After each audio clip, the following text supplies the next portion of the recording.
Hello மக்களே, செம்மையான ஒரு அரசு வேலைவாய்ப்போட தான் நான் உங்களை சந்திச்சிருக்கேன். வழங்குறது யாருன்னா NTPCL. இவங்க தான் இப்போதைக்கு வேலைக்கு ஆட்களை எடுத்துகிட்டே இருக்காங்க. அதுவும் என்ன ரோலுக்கு அப்படின்னு சொல்லி பார்த்தோன்னா, கிராஜுவேட் இன்ஜினியரிங் டிகிரி படிச்சிருக்கணும் அப்படின்ற மாதிரி எதிர்பார்க்குறாங்க. அசிஸ்டண்ட் ஆஃபீஸர் அப்படின்ற ஒரு ரோலுக்கு சம்பளம் 60,000 மாதம் அப்படின்ற மாதிரி அவங்க சொல்லியிருந்திருக்காங்க. சரிங்களா? ஸோ 2 போஸ்ட்டுக்கு வேகன்சி இருக்காங்க.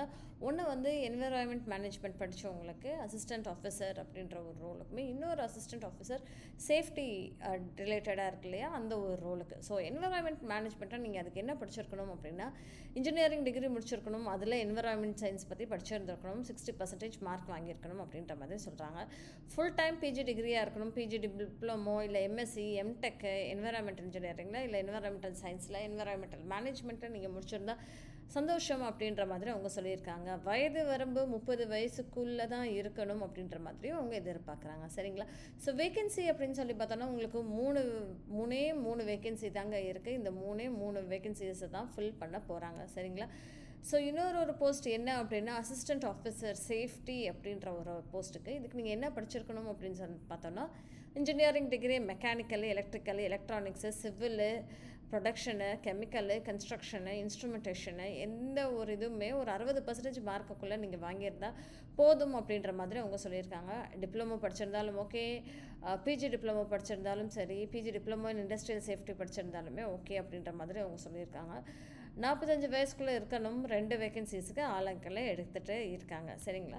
ஸோ இதுக்கு நீங்கள் என்ன டாக்குமெண்ட்ஸ் உங்களுக்கு வேணும் அப்படின்னா, உங்களோட 10th சர்டிஃபிகேட், உங்களோட Aadhaar card, pan card, details of engineering degree, உங்களோட கன்சாலிடேட் மார்க் ஷீட் இருக்கு இல்லையா, அது போக எம்எஸ்சி எம்டெக், உங்களோட அசிஸ்டண்ட் ஆஃபீஸரோட டிகிரி, சேஃப்டி டிப்ளமோ, அது போக இதெல்லாம் தான் படிச்சிருக்கணும் அப்படின்ற மாதிரி அவங்க எதிர்பார்க்குறாங்க. சரிங்களா?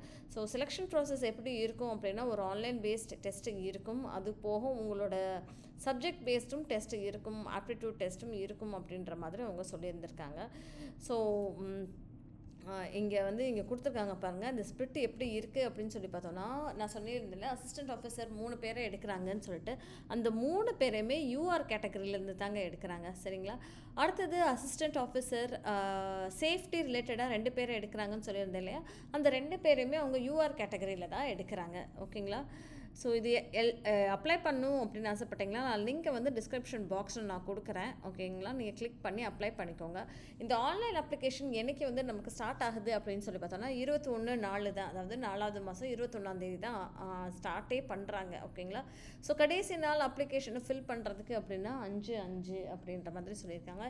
மே மாதம் 5ஆம் தேதிக்குள்ளே நீங்கள் இதை ஃபில் பண்ணி அவங்களுக்கு அனுப்ப வேண்டும் அப்படின்ற மாதிரி தான் அவங்க இதை சொல்லியிருந்திருக்காங்க. சரிங்களா மக்களே? இந்த மாதிரி தெரிஞ்சுக்கணும்னு ஆசைப்பட்டீங்களா, மறக்காமல் என்னோடய சேனலை சப்ஸ்கிரைப் பண்ணிக்கோங்க. தேங்க்யூ.